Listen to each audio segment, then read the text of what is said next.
क्योंकि मैं एक जीवन जीता हूँ, समय के साथ बदलाव नहीं करता हूँ।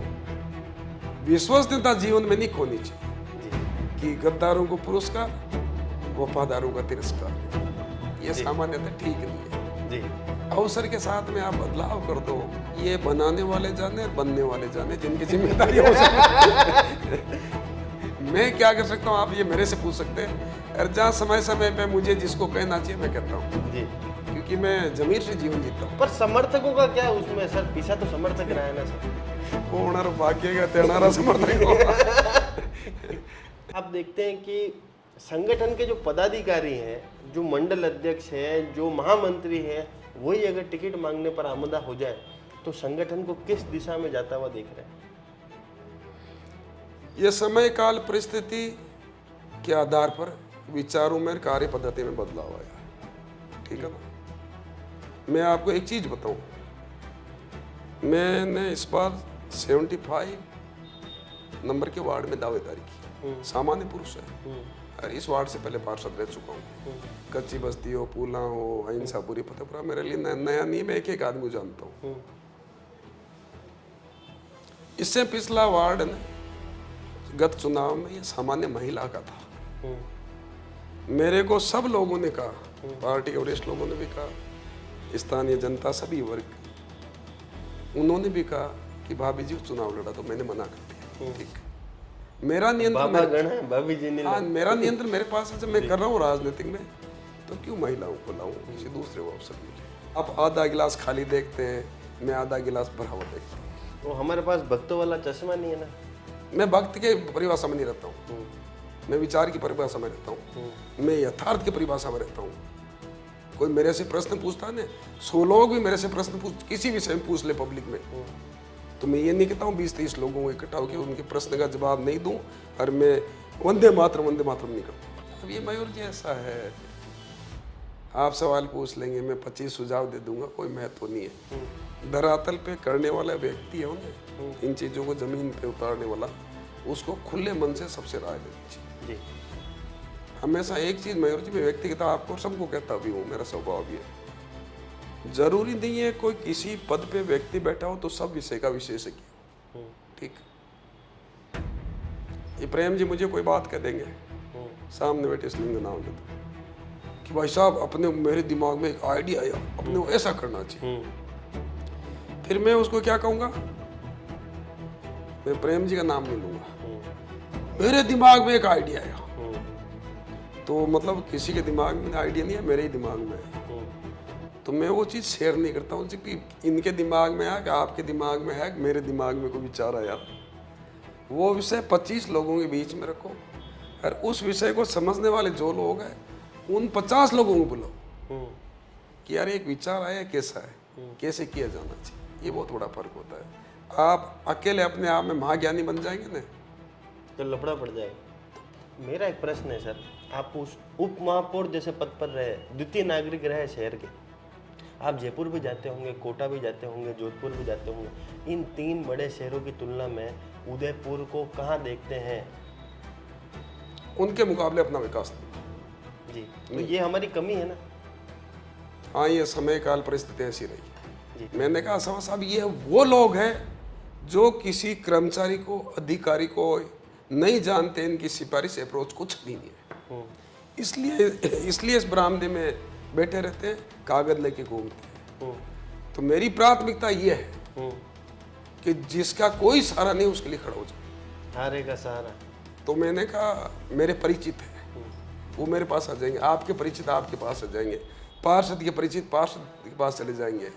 उदयपुर की 5 लाख जनसंख्या है, अपन 5-10-25 हज़ार लोगों को जानते हैं, 1 लाख को जानते होंगे, अपने 1 लाख जानते होंगे, ये किसी को नहीं जानते, इसलिए घूम रही है जी। तो मेरी प्राथमिकता वो लोग हैं जिनके साथ खड़ा होने वाला कोई नहीं मिलता।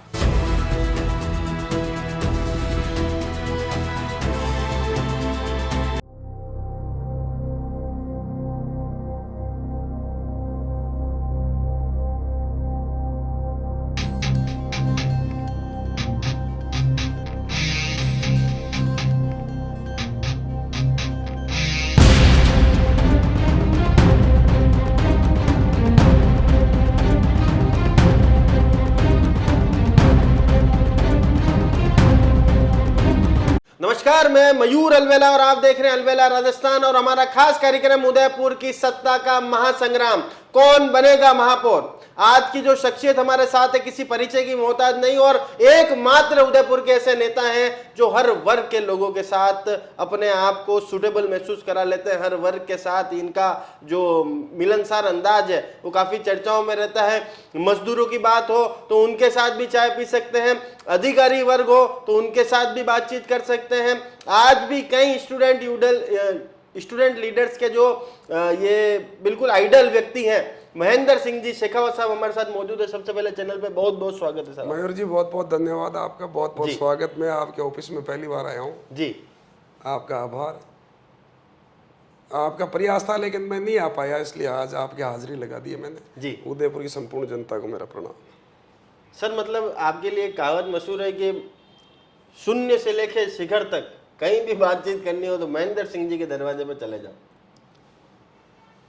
मयूर जी मेरा स्वभाव है ये जी, मैं जीवन में ये दिमाग में कभी नहीं रखता हूँ कि कच्ची बस्ती के चौराहे पे बैठा हूँ और फोटो खींचाऊँ और आज गरीबों का अभाव वियोग सुना, ये मेरा स्वभाव नहीं रहता जी। आज मैं उपमहापौर था तो हर कहीं बैठ जाता था, लोग बिल्कुल आत्मविश्वास से मेरे साथ बात करते थे, जबकि मेरा स्वभाव ही कड़क है, मैं सैद्धांतिक आदमी हूँ। लेकिन उनको इतना आत्मविश्वास था कि हमें ये आदमी संबल देता है, सही बात कहता है। जी, मुसलमानों की बस्ती हो, आम आदमी हो, गरीब हो, ठेले वाला हो, चाय वाला हो, बार एसोसिएशन के चुनाव है तो मैं वहाँ जाता हूँ, बिजनेसमैनों के चुनाव होते हैं तो मैं जाता हूँ, मैं व्यापारी हूँ जी। लेकिन मेरी लाइफ स्टाइल वही है जो स्टूडेंट लीडर के टाइम थी। जी, ऑफिसर्स के साथ बैठ, मैं कच्ची बस्ती के कोने से लेके महाराणा विश्वराज सिंह जी के साथ बैठता हूँ, लेकिन मेरा व्यवहार वही रहता है जी, कि मेरे लिए मानवता संवेदनाएं बड़ी होती है। जी, जिस स्थान पे बैठे वैसी बात करेंगे, लेकिन वो छोटे लोगों को, गरीबों को, मिडिल क्लास को मैं हीन भावना से नहीं देखता हूँ। मैं उनको सामने अपने आप को नेता साबित नहीं करता हूँ, मैं उनका एक हमदर्द बनता हूँ। जी। जब मैं नगर निगम में उपमहापौर था तो क्या होता था, मैं 3 बजे वहाँ जाता ऑफिस। नगर निगम के पोर्च में जितने गरीब लोग आते थे, किसी के हाथ में थैला होता था, किसी के हाथ में कागज होते थे, कोई महिलाएं होती थी, कोई कम पढ़े लिखे लोग होते थे, कोई बुजुर्ग होते थे, बरामदे में सब बैठे रहते थे या पोर्च में बैठे रहते थे। तो मेरा पियोन था जिनका नाम चतराजी माली था, उनको मैं कहता था सबको बुला लो, अगर आप मेरे से मिलने वाले हैं, परिचित हैं, कार्यकर्ता, तो उनको कहता आप चाय पानी पियो, 2 मिनट में इनसे बात कर लो। तो मेरे चेम्बर में उन सबको बिठाता था, एक एक आदमी को पूछता था आप किस तरह पधारिया। फिर वो जो काम बताते तो मैं उस सेक्शन में उस अधिकारी को, कर्मचारी को बुला के वो कागज दिलवाता और ये कहता भाई इनका काम करके आप मुझे 3 दिन 5 दिन 7 दिन में बताना। सब नोट होते थे। ये चलते चलते पोर्च में कैमरे लगे हुए थे। हमारे कमिश्नर हुआ करते थे बाल मुकुंद जी आसावा, अभी तो IAS बन गए। वो ये रोज मेरी फिल्म देखते थे। एक दिन उनका फोन आया मेरे पास वहीं अंदर कि सर चाय पिला रहे हो क्या। मैंने कहा मेरे यहाँ लोग ज्यादा है, मैं इनसे बात करके आपके चैम्बर में आऊंगा, आप पिलाना चाय। तो मुझे कहा सर एक चीज मेरे समझ में नहीं आई। तो मैंने कहा बताएं क्या, कि आप आते हो और ये जितने 10 20 50 लोग होते हैं इनके आप अंदर बुला लेते हो और आपके पास आ जाते हैं, ये आपसे मिलने थोड़ी आते हैं। मैंने कहा साहब ये वो लोग हैं जो किसी कर्मचारी को, अधिकारी को नहीं जानते, इनकी सिफारिश अप्रोच कुछ नहीं है, इसलिए इस बरामदे में बैठे रहते हैं, कागज लेके घूमते हैं। तो मेरी प्राथमिकता ये है कि जिसका कोई सहारा नहीं उसके लिए खड़ा हो जाओ, हारे का सहारा। तो मैंने कहा मेरे परिचित है वो मेरे पास आ जाएंगे, आपके परिचित आपके पास आ जाएंगे, पार्षद के परिचित पार्षद के पास चले जाएंगे। उदयपुर की 5 लाख जनसंख्या है, अपन 5-10-25 हजार लोगों को जानते हैं, 1 लाख को जानते होंगे, अपने 1 लाख जानते होंगे, ये किसी को नहीं जानते इसलिए घूम रही है जी। तो मेरी प्राथमिकता वो लोग हैं जिनके साथ खड़ा होने वाला कोई नहीं मिलता। चलिए विगत 30 सालों से भारतीय जनता पार्टी का जो बोर्ड है वो नगर निगम की सत्ता पर काबिज है। क्या उदयपुर का सर्वांगीण विकास हुआ है? क्या राजस्थान के अन्य शहरों की तुलना में, आज आप दूसरे शहरों में जाते हैं, उनके शहरों की तुलना में उदयपुर को एक उचित स्थान मिल पाया? विकास सतत चलने वाली प्रक्रिया है, कभी भी ये पूर्ण नहीं होता है। समय के साथ आवश्यकताएं बढ़ती है, समय के साथ बदलाव आता है, उसके अनुरूप काम हमें करना पड़ता है। आप आज अमेरिका है, कनाडा है, जापान है, स्विट्जरलैंड है, इजराइल है, उनका भी विकास पूर्ण नहीं कह सकते आप, ठीक, क्योंकि नई नई चीज़ों का आविष्कार होता है, नई नई चीज़ें की जरूरत होती है, समय के साथ बदलाव आता है, वो चीज़ें एडॉप्ट करनी पड़ती है। जैसा उदयपुर का होना चाहिए था, इसको भी देखने का अपने अलग अलग मापदंड है। आप क्या सोचते होंगे? आप आधा गिलास खाली देखते हैं, मैं आधा गिलास भरा हुआ देखता हूँ। वो हमारे पास भक्तों वाला चश्मा नहीं है ना। मैं भक्त के परिभाषा में नहीं रहता हूँ, मैं विचार की परिभाषा में रहता हूँ, मैं यथार्थ की परिभाषा में रहता हूँ। कोई मेरे से प्रश्न पूछता है ना, 100 लोग भी मेरे से प्रश्न किसी विषय में पूछ ले पब्लिक में, तो मैं ये नहीं कहता हूँ 20-30 लोगों को इकट्ठा होकर उनके प्रश्न का जवाब नहीं दूं, और मैं वंदे मातरम नहीं करता हूँ। मेरा एक प्रश्न है सर, आप उस उप महापौर जैसे पद पर रहे, द्वितीय नागरिक रहे शहर के, आप जयपुर भी जाते होंगे, कोटा भी जाते होंगे, जोधपुर भी जाते होंगे, इन 3 बड़े शहरों की तुलना में उदयपुर को कहाँ देखते हैं? उनके मुकाबले अपना विकास नहीं हुआ जी, तो ये हमारी कमी है ना। हाँ, ये समय काल परिस्थिति ऐसी रही जी, एक मुख्य सवाल और, यहाँ की जनता ने हमेशा भारतीय जनता पार्टी को भरसक प्रेम दिया, अपार समर्थन दिया, अपार प्रेम दिया। तो बड़े नेता जो राजस्थान में, जयपुर में बैठने वाले जो आपकी पार्टी के शीर्ष नेतृत्व हैं, क्या उन्होंने भी मेवाड़ का उसी अनुपात में ध्यान रखा? 2-3 चीजें होती है। एक तो मेवाड़ का ध्यान रखने में सरकार से अधिक पैसा लाना। दूसरा होता है, जो कोई काम आप 3 काम मत करो, 1 कर लो, 5 मत करो, 2 कर लो, उसमें जो आपको दूरदर्शी सोच रखना चाहिए, जो टेक्नोलॉजी एडॉप्ट करनी चाहिए, जो नए आइडिया लेने चाहिए, वो काम करने से पहले ले सकते हो, काम करने के बाद आप नहीं ले सकते हो। तो उसके अनुरूप आप यहाँ पे वो टेक्नोलॉजी एडॉप्ट नहीं कर पाए। तो कई चीज़ों में कुछ कमियां हैं, लेकिन काम हुए हैं, नकारा नहीं जा सकता। काम होने के बाद ही मालूम चलता है कि इसमें कुछ कमी रह गई। कुछ पहले अनुमान लगा सकते हैं अपन कि यार इसको बेस्ट से बेस्ट करें, तो ये मिली जुली बात है जी, ठीक है ना।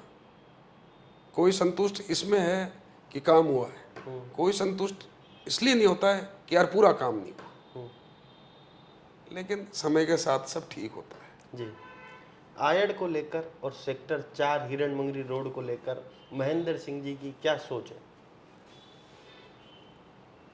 जो स्मार्ट सिटी का प्रोजेक्ट था 1000 करोड़ का था, केवल केंद्र सरकार, राज्य सरकार के आधार पे वो प्रोजेक्ट में आपने शहर का नाम लिखवा दिया या अपना शहर स्मार्ट सिटी की सूची में शामिल हो गया, यहाँ तक तो सर्वश्रेष्ठ था। लेकिन स्मार्ट सिटी के अनुरूप वो शहर बने, तो इसमें दूसरे शहरों का पैरामीटर यहाँ लागू नहीं होना चाहिए। उदयपुर में क्या आवश्यकता है, उसके अनुरूप वो 1000 करोड़ खर्च होने चाहिए थे, ठीक है ना। स्मार्ट सिटी का सबसे महत्वपूर्ण योगदान या डेवलपमेंट आप मैं मानता हूँ, तो वो मानता हूँ सीवरेज लाइन, क्योंकि उदयपुर में रोक है, चट्टाने बहुत है, सीवरेज लाइन में पैसा बहुत ज़्यादा चाहिए था। छोटे छोटे शहरों में सीवरेज है, ब्यावर में, राजसमंद में, यहाँ वहाँ, उदयपुर में सीवरेज नहीं थी। ये सबसे बड़ी हमारी आवश्यकता थी। उसमें जो सीवरेज का प्रोजेक्ट लिया वो अच्छा है, क्योंकि देखा नहीं आपने 2 साल तक सड़कें खुद ही रही, चट्टाने होती थी, उसको ब्लास्ट करते थे, लेकिन उसमें जो पाइप डाला वो मैं ठीक नहीं मानता हूँ। टेक्निकली ये मुझे कहने की समझाने की कोशिश करते हैं, लेकिन मैंने भी कई टेक्निकल लोगों से पूछा, वो पाइप बड़ा हो जाता है, ज़्यादा अच्छा रहता जी। तो ये जाम नहीं होता। मतलब हमारे नेता काम तो करते हैं पर दूरदर्शी सोच के साथ नहीं करते हैं। इस स्मार्ट सिटी में सेंट्रल गवर्नमेंट का पैसा था, स्टेट का भी था, लोकल बॉडीज यूआईटी प्लस नगर निगम का भी था। इसमें हमारे निगम के महापौर भी पदाधिकारी थे। जी।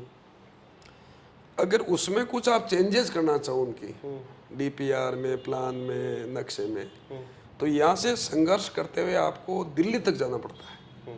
ठीक है ना, यहाँ से मीटिंग में पास करो, जयपुर जाओ, जयपुर से वापस चेंजेस करो, क्योंकि यहाँ की ज्योग्राफिकल स्थिति अलग है, अजमेर की अलग है। सही बात है। केवल 1000 करोड़ खर्च करने से स्मार्ट नहीं बंद होता है। 1000 करोड़ अपनी आवश्यकता के अनुरूप खर्च करो।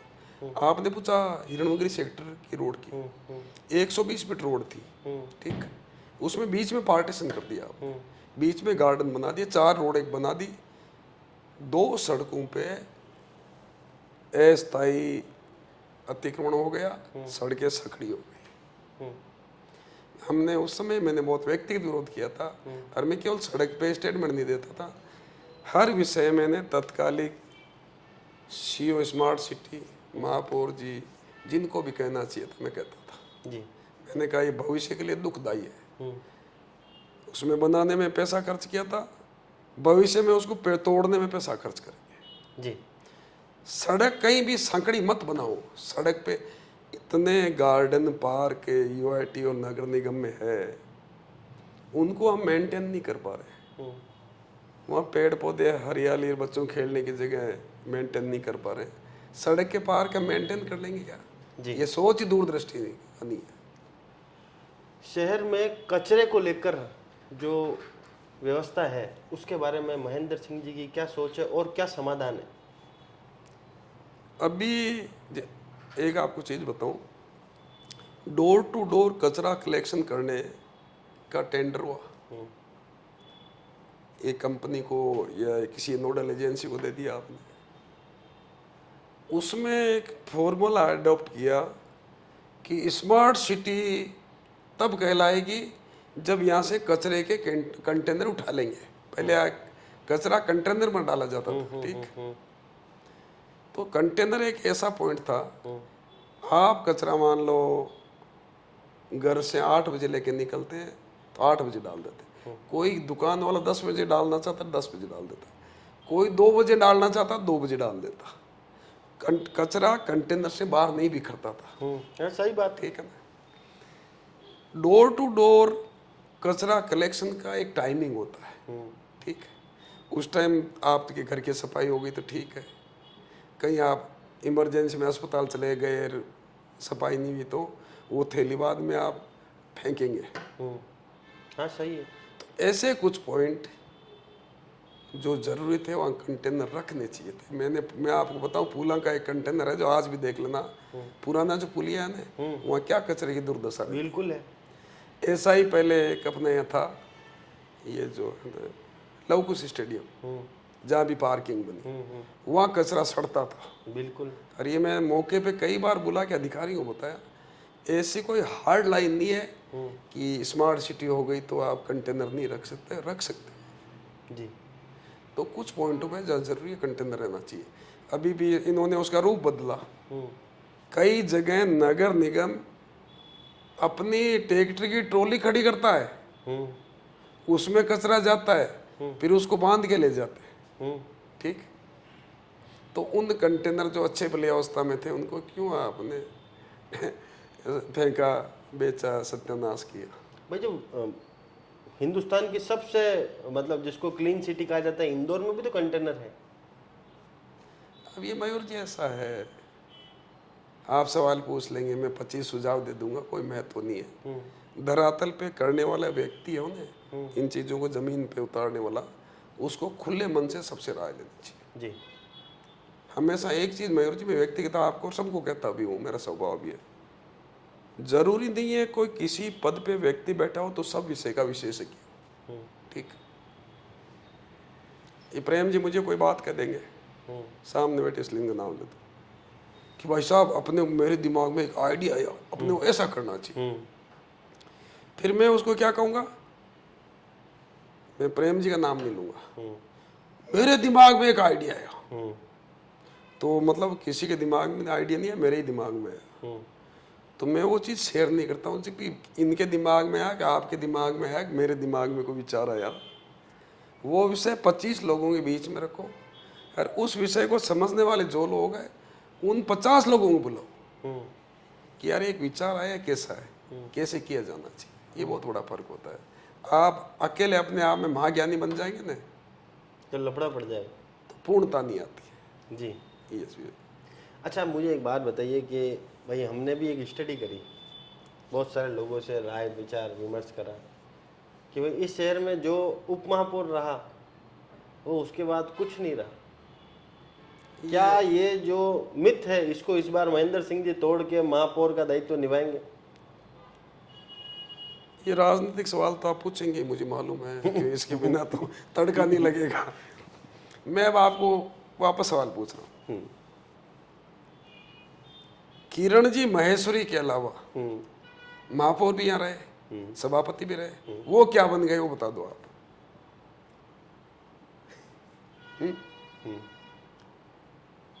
किरण जी महेश्वरी के अलावा युधिष्ठिर जी भाई साहब, रवि जी भाई साहब, रजनी जी, गोविंद सिंह जी टांग, ये क्या बन गया आज? ये क्या है? पूर्व महापौर या पूर्व सभापति तो है, तो हम भी पूर्व उप महापौर, तो आपको क्या आपत्ति है? अगर हम चाहते हैं कि आपके पास ये वाला दायित्व है महापौर वाला, ऐसा है, आपके पास जो आएगा ना उसको भविष्य के सपने इतने मत दिखाओ, बेचारा सपनों में डिस्टर्ब हो जाओ। और कम से कम अपने सपने तो अपने हैं। अच्छा, महेंद्र सिंह जी को अगर दायित्व मिलता है महापौर बनने का, तो शहर में क्या ऐसे 5 प्रायोरिटी वर्क हैं कि वो सबसे पहली प्रायोरिटी पर होने चाहिए, या आपकी पार्टी का कोई भी व्यक्ति बनता है तो उसको क्या सुझाव है आज चैनल के माध्यम से? This is a hypothetical question. ये आपका प्रश्न काल्पनिक है। बिल्कुल काल्पनिक प्रश्न का जवाब कल्पना में देना मैं ठीक नहीं समझता। पर 5 सुझाव तो दे सकते हो कि शहर में टॉप प्रायोरिटी वर्क क्या होने चाहिए। मैं हर समय हर स्थिति में सुझाव देने की अवस्था में रहता हूँ, क्योंकि आप लोगों के सहयोग से पढ़ता भी हूँ, जानता भी हूँ, नियम कानून भी देखता हूँ। राजस्थान में 3 एक्ट है, पंचायत एक्ट, म्युनिसिपल एक्ट और कोऑपरेटिव एक्ट। तीनों एक्टों के बारे में समझता हूँ। राजस्थान में सबसे पहले नगर पालिका कहाँ बनी थी ये बता दूंगा मैं आपको। हिंदुस्तान में सबसे पहले नगर पालिका कहाँ बनी थी ये बता दूंगा मैं आपको।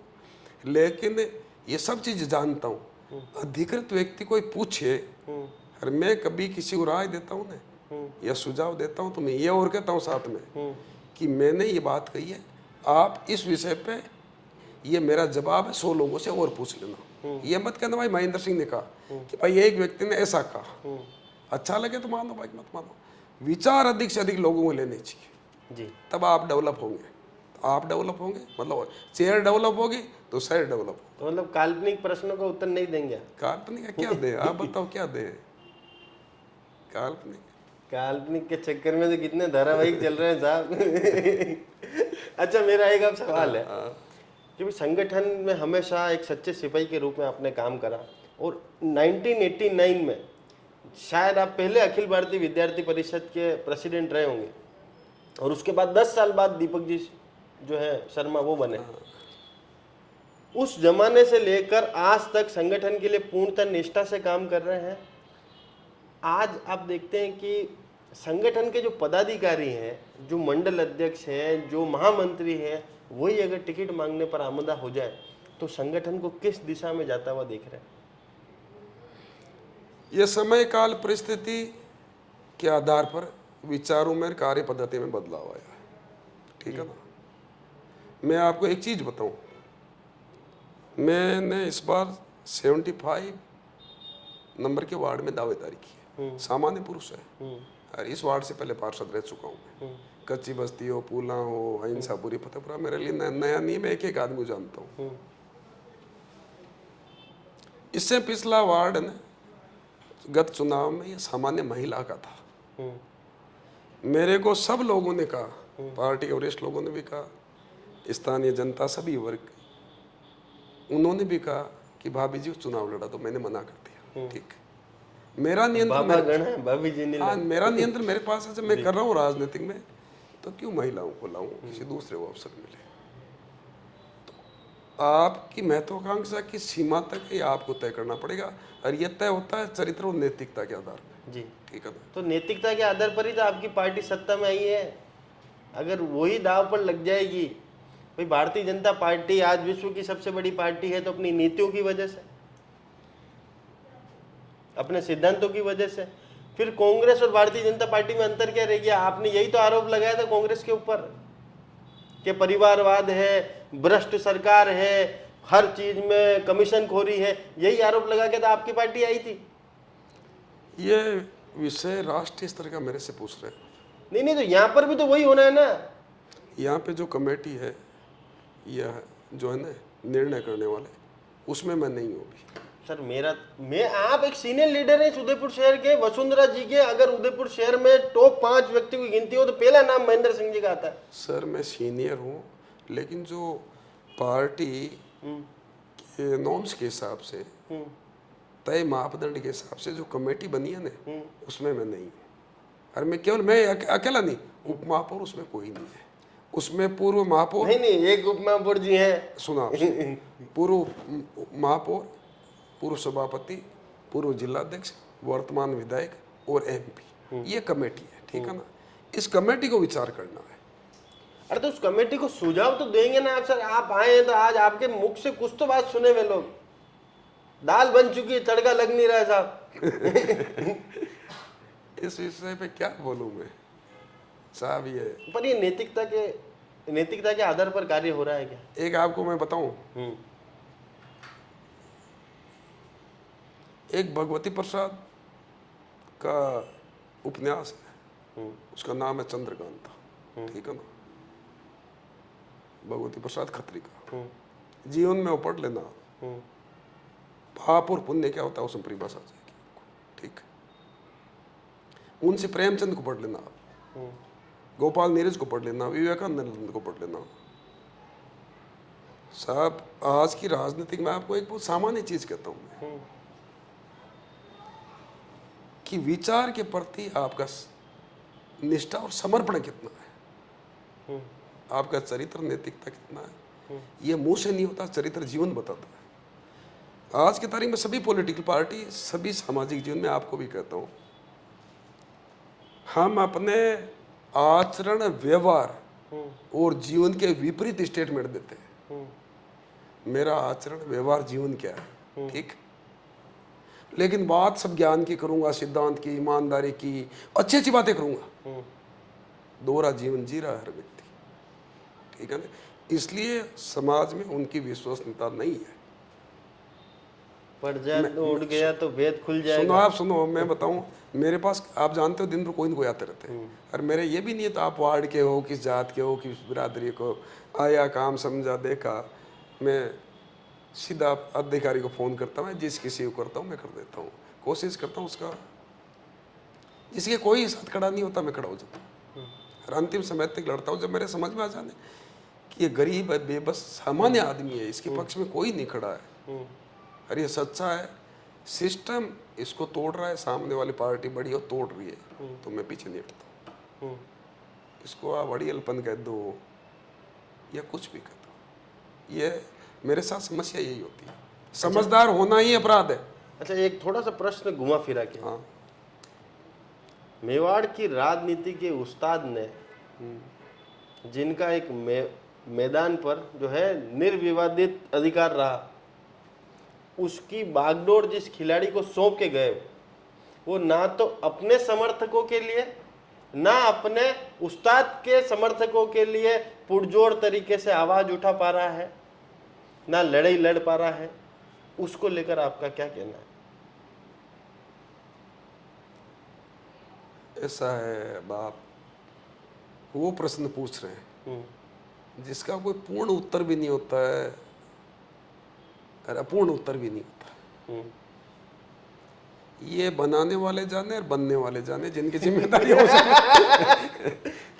मैं क्या कर सकता हूँ आप ये मेरे से पूछ सकते हैं, और जहाँ समय समय पे मुझे जिसको कहना चाहिए मैं कहता हूँ जी, क्योंकि मैं जमीर से जीवन जीता हूँ। पर समर्थकों का क्या उसमें सर? पीछा तो समर्थक रहा है ना सर।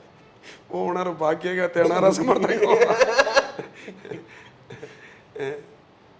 चलिए, वो अटल जी वाली कविता है ना, हार नहीं मानूंगा, हार नहीं मानूंगा, वो चीजें चलता है सब। देखो समय के साथ है ना, जिस स्थान पे लोग जाते हैं चरित्र निष्ठा कायम रह। एक मैं आपको बता दूं, जीवन में मेरे जो आज से 30 साल पहले दोस्त थे ना, आज मेरे दोस्त हैं जी क्योंकि मैं एक जीवन जीता हूँ, समय के साथ बदलाव नहीं करता हूँ। विश्वसनीयता जीवन में नहीं खोनी चाहिए जी कि गद्दारों को पुरस्कार, वफादारों का तिरस्कार है, ये सामान्यतः ठीक नहीं है। जी। अवसर के साथ में आप बदलाव कर दो, गद्दारों को पुरस्कार और वफादारों का तिरस्कार। वफादारों का तिरस्कार, हेडिंग यही रखनी पड़ेगा नहीं? मैं ऐसा एक किसी के लिए नहीं कर रहा हूं, बता रहा हूँ आपको। जी। आपके जीवन में जो जुड़े हुए हैं उनको जोड़े रखो। कोई बड़ा मिल गया तो तोड़ो मत, छोड़ो मत। जी ठीक है ना, हर चीज का महत्व होता है साहब। पनीर का अपना महत्व है जीवन में, सब्जी में, तो नमक का भी महत्व है साहब, मिर्ची का महत्व। जी ये ध्यान रखो कि समय के साथ पद, अवसर, पावर में बहो मत, क्योंकि एक दिन पूर्व बन जाओगे, हम भी पूर्व बन। जी। तो ये थे महेंद्र सिंह जी, जिन्होंने बिल्कुल स्पष्ट तौर पर यहाँ पर कहा कि गद्दारों को पुरस्कार और वफादारों को तिरस्कार ना दें, और काफी पुस्तकों के नाम बताएं जो अपने जीवन में नीतियों से भटक चुके हैं और जो अपने जीवन में सत्ता के नशे में चूर है, उन लोगों को वो किताबें अवश्य पढ़नी चाहिए। मुंशी प्रेमचंद जी की थी किताब एक, दीनदयाल और जी एक दीनदयाल जी उपाध्याय वाली किताब भी आपको पढ़नी चाहिए। और साथ ही में काफी बड़ी बात इन्होंने कही है कि बनाने वाले जाने और बैठने वाले जाने आखिर ये निर्णय क्यों लिया गया, पर समर्थक जो है वो आज भी आशा की उम्मीद के साथ देख रहे हैं, क्योंकि कल 25 तारीख है, उस्ताद का आना मुकम्मल है। ऐसे में तमाम समर्थक जो है बिल्कुल अपनी अपनी निगाहें एयरपोर्ट की तरफ लगा के बैठे हैं कि आखिर उनका नाम पर्ची पर कब आएगा। आपको ये कार्यक्रम कैसा लगा कमेंट बॉक्स में अपनी राय जरूर बताइएगा, और आप भी बता सकते हैं क्या आप महेंद्र सिंह जी को शहर का अगला महापौर बनता देखना चाहते हैं? क्या जो एक मिथ है कि अब तक जो उप महापौर रहा वो जीवन में कुछ नहीं बना, क्या इस बार वो मिथ महेंद्र सिंह जी तोड़ेंगे या नहीं? तमाम ऐसी खबरों में जुड़े रहिए। जय हिंद, जय भारत, जय मेवाड़।